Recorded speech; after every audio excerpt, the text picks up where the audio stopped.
Hello everybody, it's Wyvern here with another bit of Total War, Warhammer 2, Quick Match gameplay. This time around we are on Eschen for another bit of Empire against Vampire Counts gameplay, this time around against Dahvplays. And he's a great player. If you guys don't follow him on YouTube already, don't subscribe, be sure to check his channel out. I'll be sure to leave a link down below in the odd chance you follow me and don't follow him. But he definitely has a lot of great content.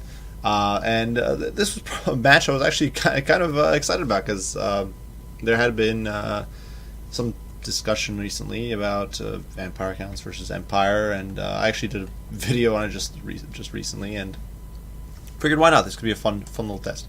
So for my composition, I did decide to go with something a little different, go with something a little shootier than last time. For my Lord, I decided to roll with good old Karl Franz. If we quickly look at his kit, he basically has everything. Once again, on a horse. I really don't like bringing flying lords against vampire counts unless I'm doing something with some weird build. Flying casters I think are okay just because you can run away and spam spells, but honestly for a fighting lord, I think putting him on a horse is just solid. And you can see he does have Hold the Line, he's got Foe Seeker, Stand Your Ground, Garl Moraz, and Reichel Runefang. Alongside him are his faithful Royal Riffites, the regiment around Demigriffs, who do cause fear, terror, which is useful for the survivability in this situation, and they do have very respectable melee stats, anti-large, all that good stuff. And of course, with Karl Franz in there, with Hold the Line, they will be having a +5 melee defense.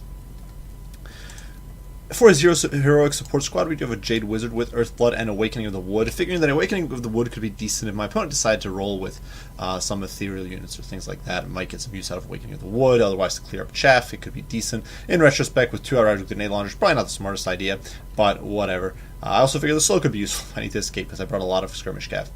We also do have a Power Stone, of course, and Life Bloom for those heals. Up in the front here, we do have an Empire Captain who is stripped down to just being on a horse with Hold the Line. Once again, I think Hold the Line is amazing because, especially if you get separated from this main pocket, or for whatever reason, if Karl Franz gets sniped down, or he's pressured back, or I'm forced to pull him out, whatever reason there might be, the Empire Captain can stick around and keep providing that Hold the Line buff, or keep infantry in the fray. We do have the Zindler's Royce Guard over here in the woods, covering 3 units of vanilla Outriders, who are vanguarded just a tiny bit forward, so that if my opponent brought something slow or easy for me to pick at, I could get at it. And for example, the Corpse Guard with Unholy Lodestone is that target.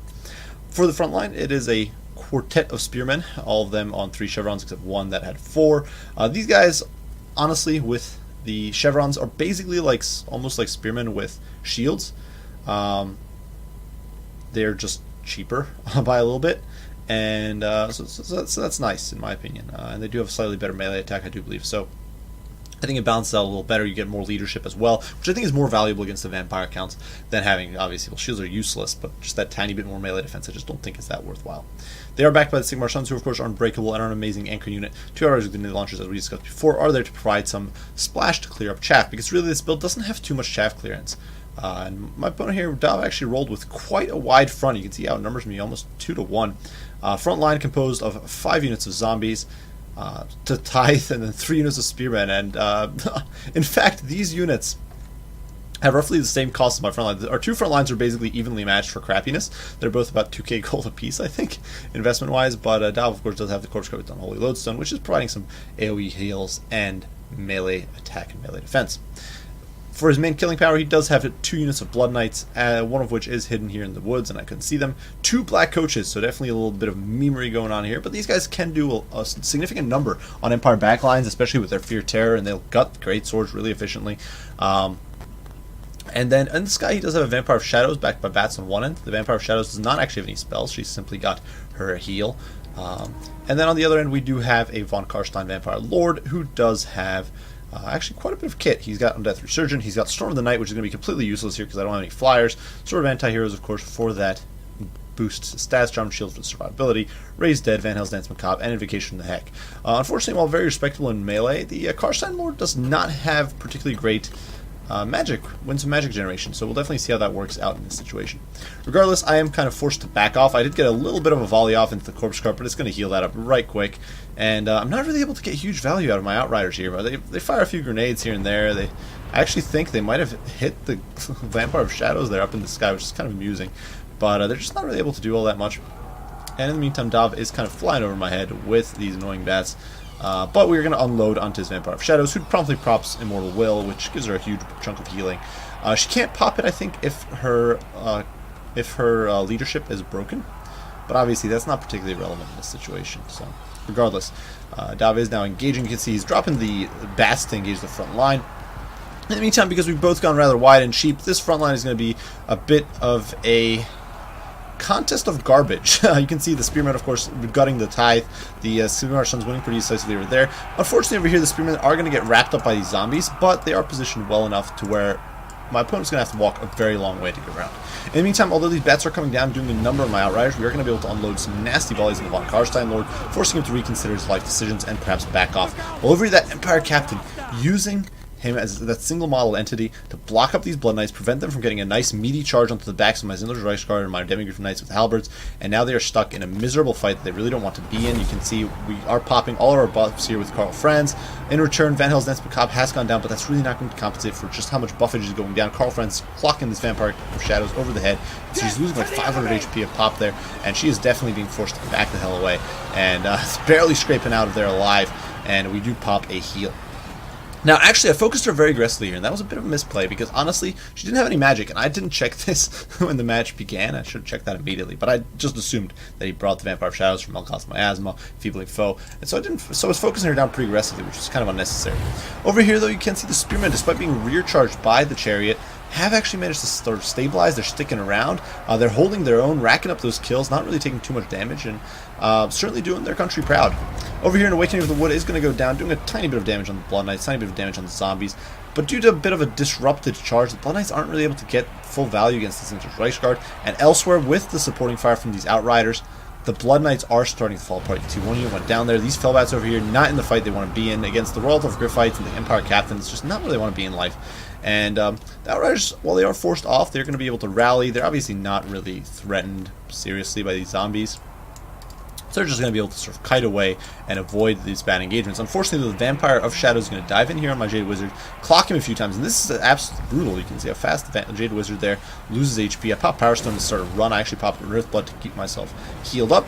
And as Immortal Will pops here on the Vampire of Shadows, she does basically hit her healing cap and is forced once again away. Meantime, the Outriders with grenade launchers are going to start pushing into the back of this blob and start annihilating the skeleton spears. And in the meantime, you can see my opponent doing a very good job here of just shutting down my cavalry. With 2 units of spears, some summoned zombies, and some bats, he has managed to lock down my entire cav contingent.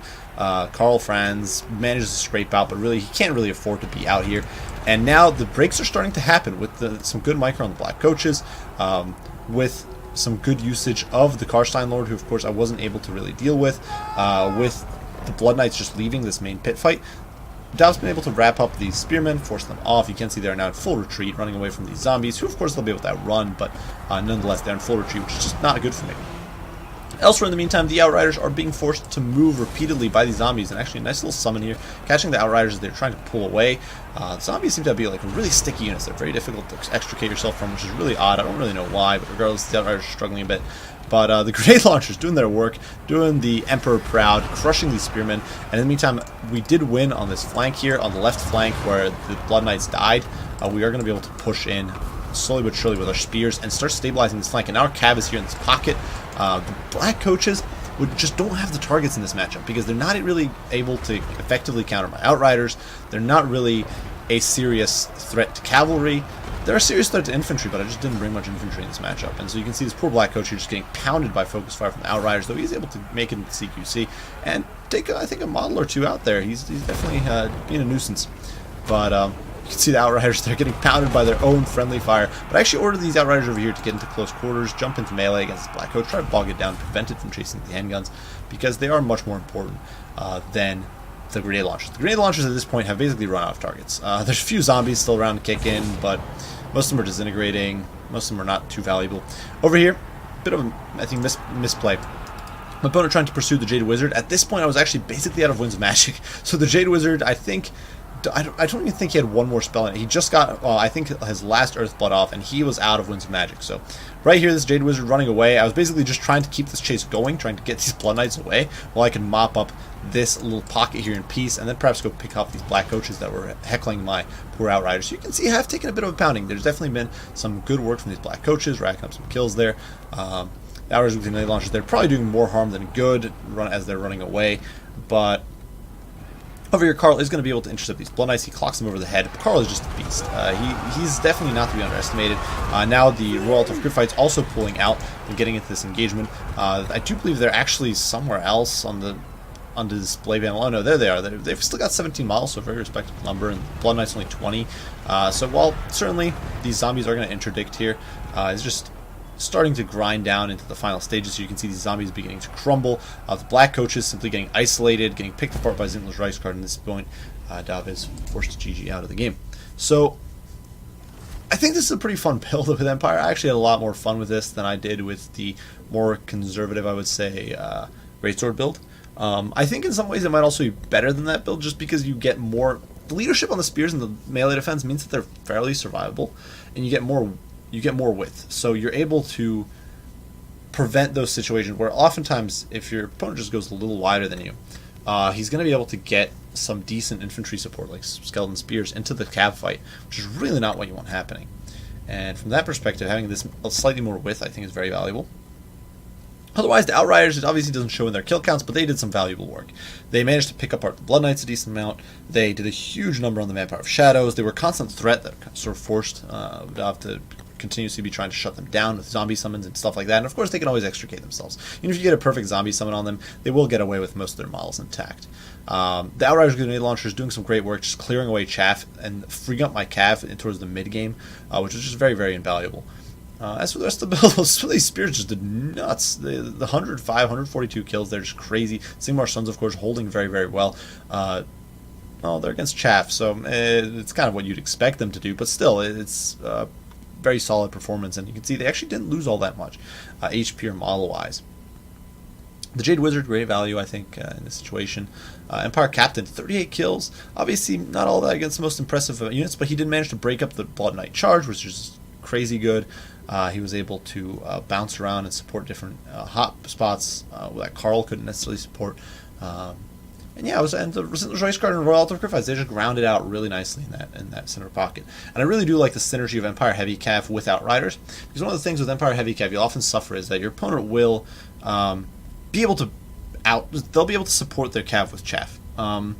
This isn't even just a case of, this isn't even just true for the vampire counts who can of course summon zombies or skeletons on top of you. This is also true for, honestly, for factions like the Lizardmen. They can roll around with skinks and support their cav, which might sound odd, but it can, honestly, the skinks, they've got decent mobility. You see similar things in the cases of hounds or Forest Goblin Spider Riders for the different factions that have those. And in those situations, the Outriders with grenade launchers can actually really clear away the chaff and really clean up your Royal Altar Gryphites. Bretonnia is another great example of this, where Bretonnia can often go super wide and still invest a decent amount in their cavalry contingent.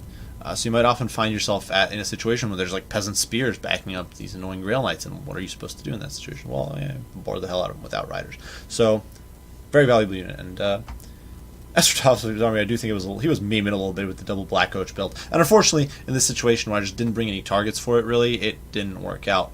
I don't think this build is bad at all. I don't know what to say about the Von Karstein Vampire Lord. I haven't really played around with him enough to have pass judgment. It's Von Karstein Vampire Lord. He's respectable, as far as I'm concerned, but I do think the lack of Winds of Magic generation is a problem for him. I think you're generally going to be better off with one of the other, even if you don't try to full-on cheese or whatever with the Blood Dragon. I think you're better off with other lords. But yeah, interesting choice to the Vampire of Shadows. Definitely a cool build. I just think the Black Coaches really didn't pay off here. You would have been basically better off with anything else, especially fast units to disrupt and shut down my Outriders. Regardless, well played. As always, I'll be sure to leave a link down to his channel below in case you guys, a really odd chance that you guys follow me but don't follow him. But Dav has a great channel. He's got a lot of great informative videos on with great tips for multiplayer and how to specific breakdowns of different factions, and it's definitely some great stuff. So be sure to check him out if you haven't already. I do thank you all for watching. If you have any comments, any criticism, any questions, as usual, don't hesitate to post them. I'll do my best to respond as soon as I can. I do thank you all for watching, and I will see you all in the next one. Bye for now.